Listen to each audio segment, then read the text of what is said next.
Mr. Whiff, est-ce que tu peux modéliser une marque fictive de poêle magique pour ma cuisine? Jessica, n'en dis pas plus. Let's go. Bienvenue dans J'anime votre produit en 3D.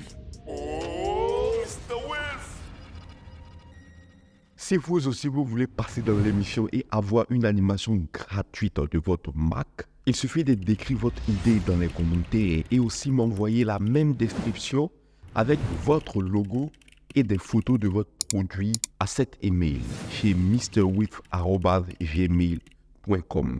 Et si votre commentaire obtient le plus de j'aime, vous serez sélectionné pour le prochain épisode. Aussi simple que ça. En attendant, aujourd'hui, on doit réaliser une poêle magique. Let's go. On va commencer par la modélisation.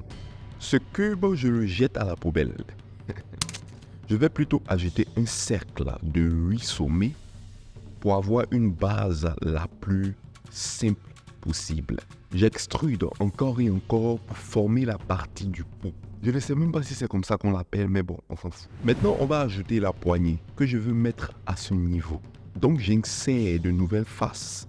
J'extrude pour avoir une forme qui me passe par la tête. Eh bien, je crois qu'on a quelque chose. Cependant, actuellement, la forme est un peu trop brutale.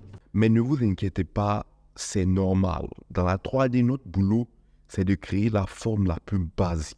Et l'ordinateur s'occupe du reste. Oh, bonne nouvelle, n'est-ce pas? On va dire à notre ami Blender de raffiner notre forme en cliquant sur Subdivision Surface. Et voilà, c'est un peu plus classe, tu trouves pas? Sans oublier d'ajouter 2 petites vis pour faire croire que ce sont eux qui tiennent la poignée. La marmaille. Bon, puisque c'est une poêle magique, je veux que la poêle se métamorphose en plusieurs modèles différents. Un peu comme une transformation, une métamorphose. Est-ce que tu me suis? Pour réaliser cet effet dans Blender, on va utiliser une fonctionnalité qu'on appelle les Shape Keys. Pour faire simple, parce que moi j'aime vraiment simplifier, cela va nous permettre de transformer un modèle de base en un autre et gérer la transition. Point. Aussi simple que ça. On vient de finir mon premier modèle. Pour mon deuxième, je vais juste grossir le pot, modifier la poignée, ajuster les vis. On va faire attention pour que ça ne ressemble pas à une marmite. Pour mon troisième modèle, je veux que ma poêle ait une forme rectangulaire. Donc, j'ajuste, je repose les autres éléments et bim, c'est fait. Bon. Et si on ajoutait une couverture? Vous n'avez jamais vu ça? C'est pas grave, on va ajouter quand même. J'ajoute un cercle que j'extrude encore et encore pour avoir cette forme un peu arrondie. Bon, on a trop duré sur la modélisation. Passons à la texturation pour rendre notre poêle fraîche. En ce qui concerne le pot, je veux lui donner un aspect légèrement gris. La poignée et les vis, je vais les donner une couleur noire. Mais j'aimerais que le fond soit un peu plus esthétique. Et si j'ajoutais une image? Ouais. Bon, allons dans Photoshop. Pour faire la créa, j'ajoute mes sets, plaque mon logo juste au milieu, j'exporte et je reviens sur Blender. J'importe l'image en question dans le fond. Je trouve que ça sera plus cool si on avait plutôt un fond noir et les tracés en blanc. Au lieu de me retenir sur Photoshop et reprendre toute la créa, je n'ai pas le temps à perdre. Je vais plutôt rester dans Blender et ajouter un nœud d'inversion. Et bim, le boulot est fait. Ajoute des reflets pour avoir un aspect métallique. Et on passe à la couverture que je vais mettre en vert. Mais attends. Je crois que j'ai oublié quelque chose de très important. Je dirais même une question de vie ou de mort. Putain!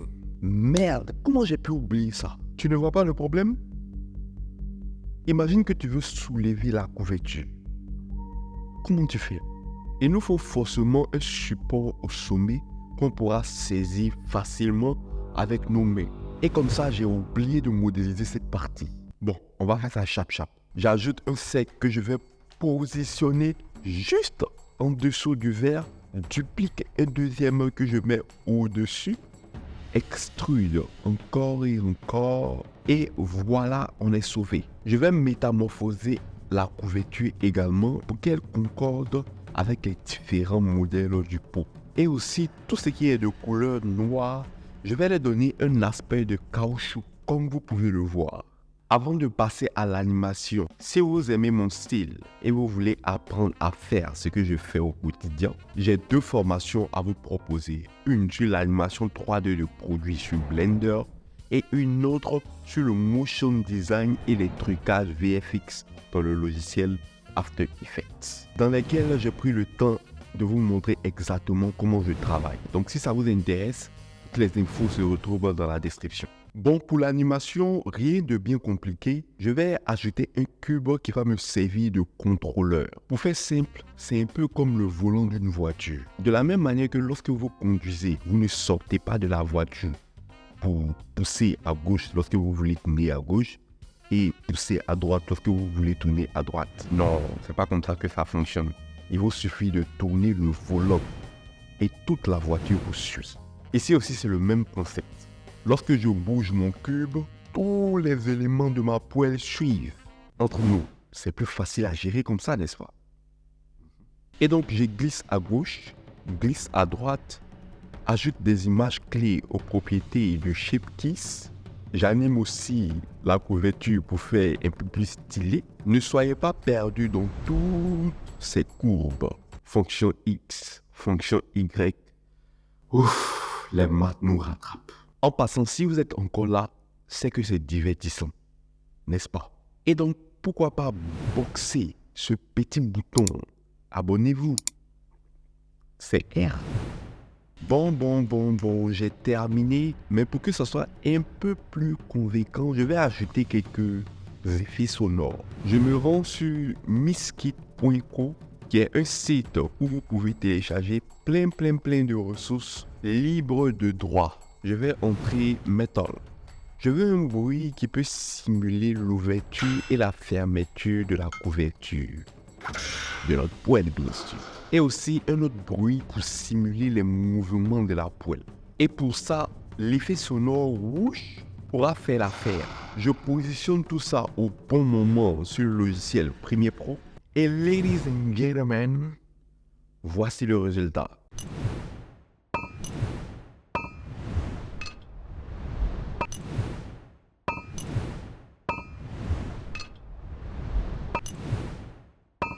Dis-moi en commentaire ce que tu penses du résultat et n'oublie surtout pas de regarder un autre épisode juste ici.